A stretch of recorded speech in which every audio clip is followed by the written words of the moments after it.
اسلام کے بعد آ کے حضور سید عالم صلی اللہ علیہ وسلم نے عورت کے متعلق کیا درس دیا یا اپنی مثالی خدمات پیش کی؟ تو بخاری و مسلم میں نبی رحمت صلی اللہ علیہ وسلم نے ارشاد فرمایا کہ میں تمہیں وصیت کرتا ہوں. وصیت کو پورا کرنا آپ سب کو پتہ ہے لازم ہوتا ہے. حضور نے فرمایا میں تمہیں وصیت کرتا ہوں کس کے متعلق؟ عورتوں کے متعلق، کہ ان کے ساتھ اچھا سلوک کیا جائے اور ساتھ ان کی کمزوری بھی بتائی. فرمایا کہ یہ ٹیڑھی پسلی سے بنی ہوئی ہے، یہ ٹیڑھی پسلی سے بنی ہوئی ہے. اگر آپ ٹیڑھی پسلی کو سیدھا کریں گے تو وہ ٹوٹ جائے گی. ٹیڑھی پسلی کو سیدھا کریں گے تو وہ ٹوٹ جائے گی. یہ خود حدیث میں حضور نے فرمایا. پہلے فرمایا کہ میں تمہیں وصیت کرتا ہوں کہ تم ان کے ساتھ اچھا تعلق قائم رکھو اور ان کے ساتھ نیکی کرو، اور ساتھ یہ فرمایا کہ تمہارے ذہن میں یہ نہ ہو کہ ہم ان کو سیدھا کر لیں گے. وہ بھائی سیدھا ہونے والی بات ہی نہیں ہے. تو حضرت اما حوا کو اللہ تعالیٰ نے اپنے ہاتھ سے نہیں بنایا، نہ مٹی سے بنایا. عورت مٹی سے نہیں بنی ہوئی تھی، یہ بات ذرا قابل غور. عورت مٹی سے نہیں بنی ہوئی، عورت مرد کی بائیں پسلی اوپر والی پسلی سے بنی ہوئی ہے. یہ عورت دائیں طرف سے بھی نہیں، اس کی وجہ یہ دائیں طرف برکت ہوتی ہے. یعنی محدثین نے اس کی کمزوری لکھی ہے کہ یہ بیچاری کمزور ہے، فطرتاً کمزور ہے. اللہ کی حکمت ہے اس میں. بندہ کہے جی کیوں پیدا کی؟ تو اللہ نے پیدا کی، اس کو حکمت جا کے پوچھے، قیامت کے دن جا کے پوچھے. وہ جس طرح ایک بزرگ کہتے ہیں کہ میری بیوی بڑی لڑاکو تھی، ایک زائد تھے، جب میں بڑا پرہیزگار اور بیوی بڑی لڑاکو تھی، روزانہ جناب میرے ساتھ پھڈے بازی کرتی، تنگ کرتی، جیسے گھروں میں رولے ہوتے ہیں. تو میں بڑا پریشان تھا. اچانک یہ ہوا تقدیر آ گئی، بیوی بہت ہو گئی. میں نے کہا اب دوسری شادی نہیں کرنی. میں رک گیا، شادی نہیں کی میں نے. کہتے ہیں ایک رات میں سویا، میں نے خواب میں دیکھا کہ آسمان سے فرشتے قطار اندر قطار نازل ہو رہے ہیں. میں دیکھتا ہوں تو فرشتے ایک دوسرے کو کہتے ہیں کہ اس سے دور ہٹ جاؤ.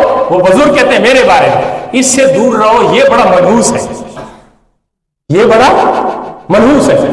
بھائی وہ کہتا ہے کہ اب یہ وہ اپنا واقعہ خود بیان کرتا ہے. کہتے ہیں کہ فرشتے کہتے ہیں اس سے دور رہو، یہ بڑا منحوس ہے. میں سارا دن اللہ کی عبادت کرتا ہوں، سارا دن تو میں مطلب اللہ کی فرما برداری میں، نمازیں، تلاوت، یہ وہ، لیکن یہ فرشتے مجھے منحوس کہہ رہے ہیں. تو دوسرے نے پوچھا بھئی یہ تعلیم کے لیے تھا نا، تاکہ اس بندے کو عقل آئے. تو دوسرے نے پوچھا بھئی اس میں نحوست کیا ہے، اس کی کیا چیز منحوس ہے؟ کہتا ہے کہ جب اس کی بیوی جب سے فوت ہوئی ہے نا، پہلے ان کے اعمال، جب یہ اپنی بیویوں کی ترش روئی پر، اپنی بیوی کی سخت باتوں پہ صبر کرتا تھا نا، اس کے جو نیک اعمال تھے وہ ہم مجاہدوں اور غازیوں کے ساتھ اوپر لے جاتے تھے. اللہ اکبر. سمجھ نہیں آیا آپ کو؟ جب یہ اپنی بیوی کی، اپنی عورت کی تند و تیز جملوں کو سہتا تھا، صبر کر لیتا تھا اور پھر عبادت کرتا تھا، فرمایا اس کے وہ اعمال فرشتے کہتے ہیں ہم مجاہدین کے اعمال کے ساتھ اوپر اٹھاتے تھے. اور جب سے وہ فوت ہوئی ہے تو اعمال تو اوپر جاتی کوئی نہیں ہے. کیوں؟ اس نے یہ سمجھ لیا ہے کہ بس میں نے نہ شادی کرنی نہ پن ویکھنا ہے، کیونکہ اولاد کی تربیت کرنا اور بیوی بچوں کے حقوق ادا کرنا یہ بھی اللہ کو مطلوب ہے اور اللہ اس کا اجر دیتا ہے. یہ نہیں ہوتا کہ اجر نہیں ملتا. بندہ کہتا ہے ساری زندگی میں کما کے یہ ہو گیا وہ ہو گیا، تو اللہ تعالیٰ اس کا بھی اجر دیتا ہے. وہ کہتا ہے میں صبح اٹھا تو جو دوست مجھے مشورہ دیتے تھے نا کہ تیرا نکاح کرتے ہیں، تو میں خود گیا یار میرا نکاح جلدی کرواؤ. یہ تو حالت مطلب ہے کہ اگر بے نکاح بندے کی، ہاں اگلی بات بھی سنے ذرا، بے نکاح بندے کی اتنی یہ ہے کہ وہ کتنا بڑا عبادت گزاری کیوں نہ ہو، تو اس کی عبادت کی وہ چس نہیں ہے، وہ مقام نہیں ہے جو نکاح والے بندے کا ہے. کیوں؟ ذہنی طور پر اس کا فطور کم ہوتا ہے. وہ اپنے دو طرح کی عبادت کر رہا ہوتا ہے، ایک اللہ کی عبادت کر رہا ہوتا ہے اور ایک مخلوق کی، یعنی اپنی بیوی اور بچوں کی نان نفقے اور روزی پوری کرنے کے لیے بھی کوشش کر رہا ہوتا ہے. تو وہ دو طرح کی عبادت کر رہا ہوتا ہے. ہمارے ہاں تو بھائی نکاح کو اتنا ہم نے مشکل بنا دیا. اب گناہ کرو تو آسان ہے، نکاح کرو تو مشکل ہے. گناہ آسان ہو گئے، نکاح مشکل ہو گئے، تو لوگ کس طرف جائیں گے؟ ہمیشہ حرام میں رغبت ہے، حرام میں رغبت ہے، لوگ حرام کی طرف جائیں گے نا. وہ ہمارے اپنے رواج ہے، ہمارے اپنے رواج ہے. ہم نے ان رواجوں کو سر پہ بٹھا لیا اور جو اصل حقیقت جو حق کا رستہ تھا اس کو چھوڑ دیا۔ ہمارے کتنے نوجوان مرد و خواتین ہیں جو بغیر نکاح کے انتظار میں ہیں، لیکن والدین بیچارے کیا کریں کہ معاشرہ ان کو جینے نہیں دیتا کہ وہ سادگی سے نکاح کر کے اگلے گھر میں روانہ کر دیں۔ معاشرہ ہی ایسا ہے، بلکہ اب تو ڈیمانڈیں آتی ہے نا، دلہا والوں کی طرف سے ڈیمانڈ آتی ہے کہ یہ چیز دلہن اپنے جہیز میں لے کے۔ لعنت ہو ایسی سوچ پہ اور ایسے لوگوں پہ جو مسلمان معاشرے میں رہ کر اس طرح کا سوچتے ہیں، ورنہ یہ کیا ہے کہ ایک گھر کی ایک آپ سب سے بڑی چیز، یعنی کسی والد کی، کسی ماں باپ کی اولاد سب سے زیادہ اس کے قیمتی سرمایہ ہوتا ہے۔ جب وہ کسی کو دے رہا ہے تو پھر اس سے علاوہ کوئی چیز اور طلب کی جا سکتی ہے؟ یہ حالات ہمارے ہاں۔ تو بہرحال اسلام نے آ کے اس کو عورت کو وہ مقام دیا کہ نبی رحمت صلی اللہ علیہ وآلہ وسلم نے ارشاد فرمایا کہ اگر یہ عورت، ہماری مسلمان عورت اگر 4 کام کر لے، کیا کہ وہ نمازیں اپنی پوری پڑھے، خمسہا وسامت شہرہا، رمضان کے روزے رکھے، فرض روزے رکھے، اور حافظت فرجہا، اپنی شرمگاہ کی حفاظت کر لے، اور اطاعت زوجہا، اپنے شوہر کی اطاعت کر لے، یہ 4 کام اگر کر لے تو اللہ کے محبوب نے فرمایا قیامت کے دن اس عورت کو اللہ کی طرف سے عزت دیا جائے گا کہ جنت کے جس دروازے سے مرضی داخل ہو جائے۔ تو یہ کم مقام ہے، صرف 4 کام وہ کر لیں۔ وہ ہماری عورتوں سے یہی کام ہی نہیں ہوتے، نہ نماز ہوتی ہے، نہ روزہ ہوتا ہے، نہ اطاعت زوج ہوتی ہے۔ اور اطاعت زوج کیا، ہمارے زوج ہی اتنے اکثر مزاج ہوتے ہیں کہ وہ عورتوں کی تلی نہیں لگنے دیتے، ان کو اطاعت کی طرف لے کے نہیں آتے۔ قرآن جو ہے نا، یہ ہمارے لیے زندہ جاوید کتاب ہے۔ 5ویں پارے میں سورہ نساء کی آیت ہے واللاتی تخافون نشوزہن، ایسے مرد جن کو یہ خطرہ ہو کہ ان کی عورتیں نافرمان ہو جائیں گی، تو قرآن نے اس کا طریقہ بتایا۔ قرآن کہتا ہے کہ یہ نہیں ہے کہ تم منہ سے جو بکی جاؤ، پہلے جو آخری کام کرنا ہے وہ پہلے سے شروع ہو جائے۔ اسلام کہتا ہے کہ ان کو سدھارنے کے 3 طریقے قرآن بتاتا ہے۔ سب سے پہلے کہ فائزوہن، انہیں سمجھاؤ، پیار سے سمجھو، واز کرو، انہیں نصیحت کرو کہ یہ حقوق تیرے ہیں، یہ میرے ہیں، ان کو تم نے پورا کرنا، ان کو میں نے۔ ہم ان کو تو ان کے حقوق بتاتے ہیں، اپنے اوپر کوئی چیز ہی لازم نہیں ہوتی ہماری کہ ہم نے کیا کرنا ہے۔ ایک بات فائزون، واز کرو۔ نمبر 2 کہ اگر واز سے نہ سیدھی ہو، ظاہر ٹیڑھی پسلی سے جو ہے واز سے اتنی جلدی پوری نہیں ہوتی۔ اور پھر یہ بھی ہے کہ عورت کو آپ کہیں نا کہ یہ اس نے ضد کر لی ہے تو آپ اس کو منا نہیں سکتے۔ اس کی وجہ حضرت اماں حوا سلام اللہ علیہا، وہ حضرت باب آدم نے منع کیا تھا کہ یہ دانا منع ہے، اس کی طرف نہیں جانا۔ تو جب آپ نے بار بار اس کو مشورہ دیا کہ اے آدم کچھ بھی نہیں ہوتا اس کے کھانے سے، کیا ہوگا کھانے سے، یہ جان بوجھ کے ہمیں کوئی برگلایا جا رہا ہے، تو یہ تو کھائیں گی تو ہم ہمیشہ ادھر رہیں گے۔ یعنی مشورہ دے کے اس دانے کی طرف باب آدم علیہ السلام کو لے جایا گیا۔ اور پھر جب وہ دانا توڑا گیا نا درخت سے، اس پودے سے جو اللہ نے ممنوع شجر قرار دیا تھا، جیسے ہی توڑا گیا تو اس پودے سے دانا توڑنے سے خون نکلا تھا۔ اور یہی سزا عورت کو آج بھی مل رہی ہے۔ یہ عورت کو جو ایام مخصوصہ ان کی ہر مہینے ان کی زندگی میں رکھ دیے گئے نا، یہ اس دانے کی وجہ سے، اور اسی وقت حضرت سیدہ اماں جی حضرت حوا کو جو ہے وہ ایام ان کے شروع ہو گئے۔ یہ وہ پہلی وجہ تھی جہاں سے یہ شروع، آج تک یہ شروع ہے۔ اس میں اللہ کی اور بھی حکمتیں ہیں، کئی حکمتیں، ان پہ گفتگو نہیں کی جا سکتی، لیکن میں ابتدا بتا رہا ہوں کہ ابتدا اس طرح ہو، پر آپ فائزون نہ، انہیں واز کریں اگر وہ واز سے نہ سمجھ رہی ہوں آپ کی بات۔ تو دوسرا نمبر ہے کہ وَهْجُرُوهُنَّ فِي الْمَضَاجِعِ، یہ اسلام کتنا پیارا دین ہے، اس نے گریجولی سٹیپ بائی سٹیپ عورت کو سکھانے کے طریقے آپ کو بتائے۔ آپ نے قرآن نہیں پڑھا اس لیے آپ کو پتہ ہی نہیں ہے، آپ جا کے جب بھی کوئی رولا جھگڑا ہوتا ہے تو آخری بات جو کرنی ہوتی ہے وہ پہلے کر دیتے ہیں۔ تو اسلام کہتا ہے کہ دوسرے نمبر پہ آپ ان کے بستر الگ کر دیں، ان سے بول چال میں کمی کر لیں، ان کے بستر الگ کر دیں، آپ ان کے ساتھ نہ سوئیں۔ یہ دین کہتا ہے، ہمارا قرآن کہتا ہے یہ دوسری سزا ہے۔ عورت کو سمجھ آ جائے گی کہ میرا شوہر ناراض ہے.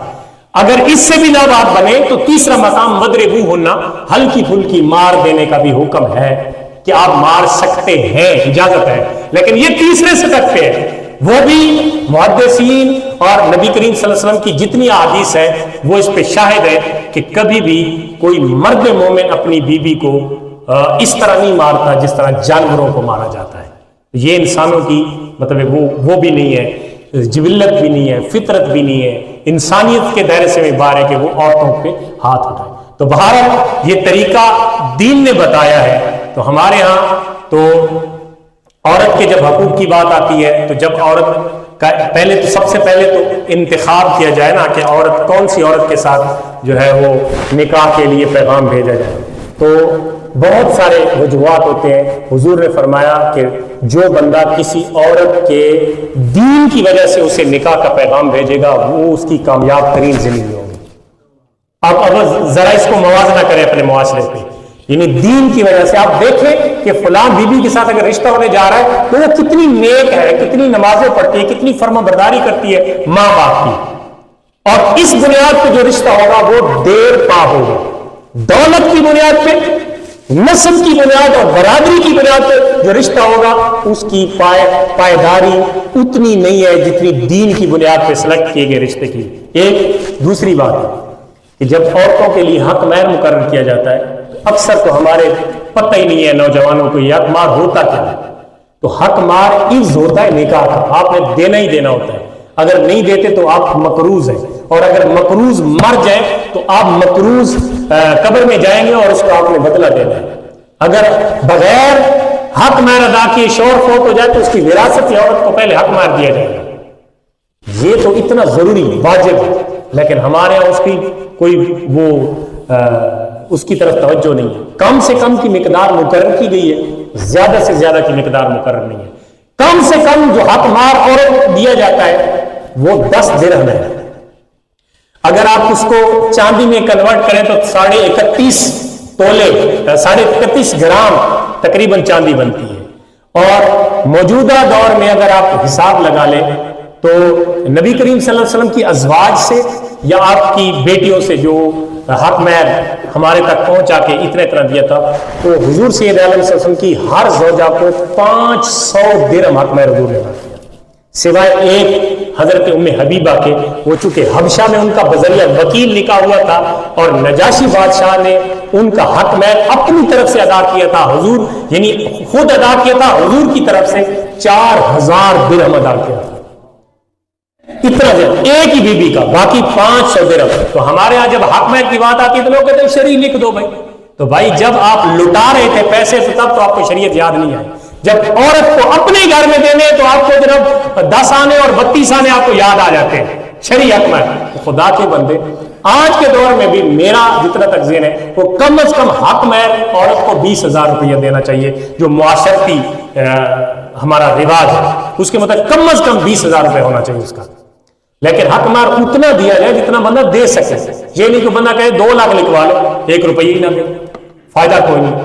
تو یہ حق مہر کے متعلق ایک تو نوجوانوں کی اصلاح ہے. شادی کے سیزن ہے نا، اس لیے نوجوانوں کو ہو سکتا ہے کسی کی اسی اس میں وہ بگڑی سنور جائے تو اس کو پتہ ہی ہونا چاہیے کہ حق مہر اور اگلے حقوق کے بارے میں بھی اس کو اندازہ ہونا چاہیے.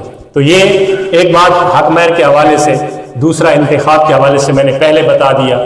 تیسرا یہ ہے کہ ہمارے معاشرے میں جہاں پہ یہ شادی بیاہ کے رواج ہیں، رسومات ہیں، ان میں ہم اگر دین کو شامل کریں کہ یعنی آپ اپنی بیٹی کی رخصتی کے وقت اگر گھر میں اللہ رسول کی بات سکھائیں، کرائیں، کروائیں تو اس میں زیادہ برکت ہے، بیٹے کی یا بیٹی کی. تو اسی طرح ہم جب بیٹی رخصت ہو رہی ہوتی ہے تو اس کے سر کے اوپر قرآن کا سایہ لگا دیتے ہیں، ڈال دیتے ہیں. تو بھائی قرآن کا سایہ بابرکت چیز ہے، اس میں کوئی شک نہیں. لیکن آپ نے اپنی بیٹی کو قرآن سکھایا بھی ہے کہ نہیں؟ سب سے پہلی بات یہ ہے آپ کا پہلا فرض تھا اسے قرآن کی تعلیم دینا. بیٹا ہو یا بیٹی ہو اس کو تعلیم دینا. وہ جب اگلے گھر میں جاتی ہے تو کم از کم آپ اس کو یہ تعلیم دیں کہ جس گھر میں جا رہی ہے جو سسر ہے وہ تیرا باپ ہے، جو ساس ہے وہ تیری ماں ہے. اور جس گھر میں اگر بیٹی آ رہی ہے تو اس کو پہلا درس یہ دے کہ یہ تیری ساس اور تیرا سسر نہیں ہے، یہ تیرا ماں باپ ہے. اس لیے ساس اور سسر کو دین نے ماں باپ کا درجہ دیا ہے، تاکہ یہ جو نئی بیٹی اور بیٹے یہ جو نئے گھروں میں آتے ہیں نا، ان کی زندگی اجیرن نہ بنے، ساس بہو کے جھگڑے نہ شروع ہو جائیں. یہ ماں باپ ماں بیٹی بن کے رہیں گے تو انشاءاللہ جھگڑے نہیں ہوں گے. ہمارا معاشرہ یہاں تک ساس اپنی بہو کو بیٹی نہیں سمجھتی اور بہو اپنی ساس کو ماں ہی نہیں سمجھتی. یہاں سے جھگڑے شروع ہو جاتے ہیں اور کہاں کہاں خاندان کی بربادیوں تو اللہ نہ کرے وہاں تک گیم پہنچ جاتی ہے. تو یہ آپ تبلیغ کریں اپنی بچیوں کو، اپنے بچوں کو، جو عورتیں گھروں میں سن رہی ہیں وہ بتائیں اپنی بچیوں کو کہ آپ اگلے گھر میں جائیں تو جو تیرا سسر ہے وہ تیرا باپ ہے، اس کو باپ کہہ کے پکارے. جو تیری ساس ہے وہ تیری ماں ہے، آپ ان کو ماں باپ، جو گھر میں ماں باپ تھے وہی درجہ دیں. پھر دیکھیں زندگی کتنی خوشگوار گزرتی ہے. جو آ رہی ہے اگر اس کو پہلے تعلیم نہیں ہے تو یہ گھر میں جو بڑا ہے اس کی ڈیوٹی ہے کہ وہ گھر میں آنے والی بہو کو بیٹھ کے پیار سے یہ باتیں سمجھائے تاکہ اس کے ذہن پہ نقش ہو جائے. اللہ تعالی ہم سب کو عمل کی توفیق عطا فرمائے. وما علیہ الا البلاغ.